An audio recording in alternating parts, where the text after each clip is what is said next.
Oh, well, Jan, obviously, you had a horse in this race. Bodo Glimt, Norwegian side, did well in the first half. Sorry, that goal just before the break proved to be decisive. United get the win, but considering the quality of the opposition, did we really learn that much today?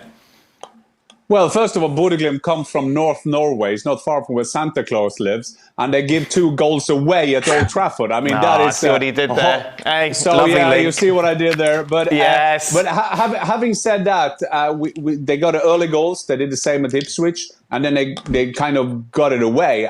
I don't think we have learned a lot over the 2 games from Manchester United. Got a point at Ipswich, beating Bodo Glimt at home, a Bodo Glimt team that rotated their team because they got the title decider this weekend. Just tell you the fact here. So I think that when you played with 3 at the back, you saw that second goal, you saw their vulnerability. Yeah, thank you for helping me out with that word.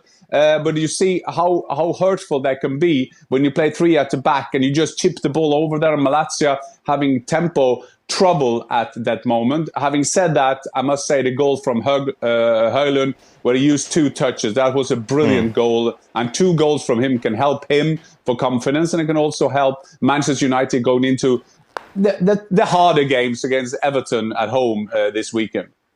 Obviously, Mark, you know, we're desperate to jump to conclude. What have we learned from these first 2 games? But it's fair to say not too much. Is that fair? Well, I don't think we've learnt too much, but I think Ruben Amorim will have learnt a lot about the players that he's got at his disposal, and it'll have confirmed what he already probably feared, is in the sense that the players he's got aren't good enough. You know, he's got 1 or 2 good players, but I think, you know, he's given players a chance. You know, Tyrell Malasia's not played for 18 months. He had a game tonight. I think it's probably unfair to judge him, considering he's not played for so long. But, you know, Mason Mount had a game. He's put Bruno Fernandes in midfield.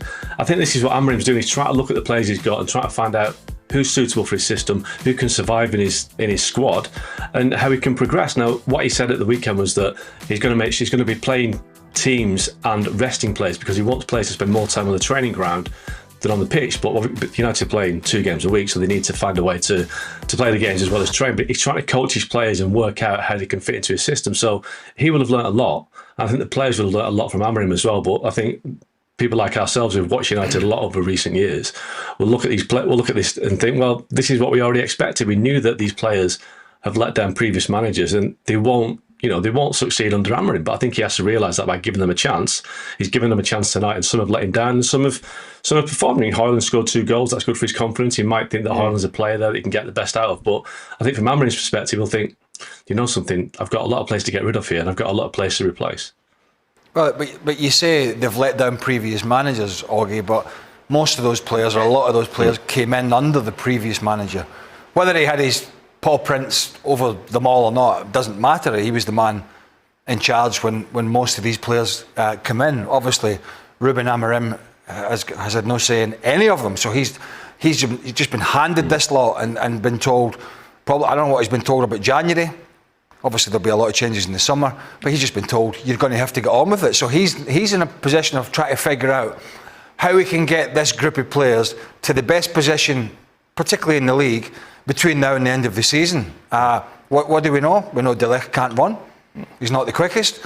Those balls over the top, if the left-sided centre-back gets caught out, then he struggles to get across and help because of his mobility. We know Højlund was in the goals tonight, but we know that they struggle in that position in terms of having quality front men. We saw Anthony in the side tonight, but that won't last, particularly as a sort of attacking wing-back. I didn't even know Mount was playing today. We watched the game. Well, you know, we were watching both games, but Mason Mount, you know, there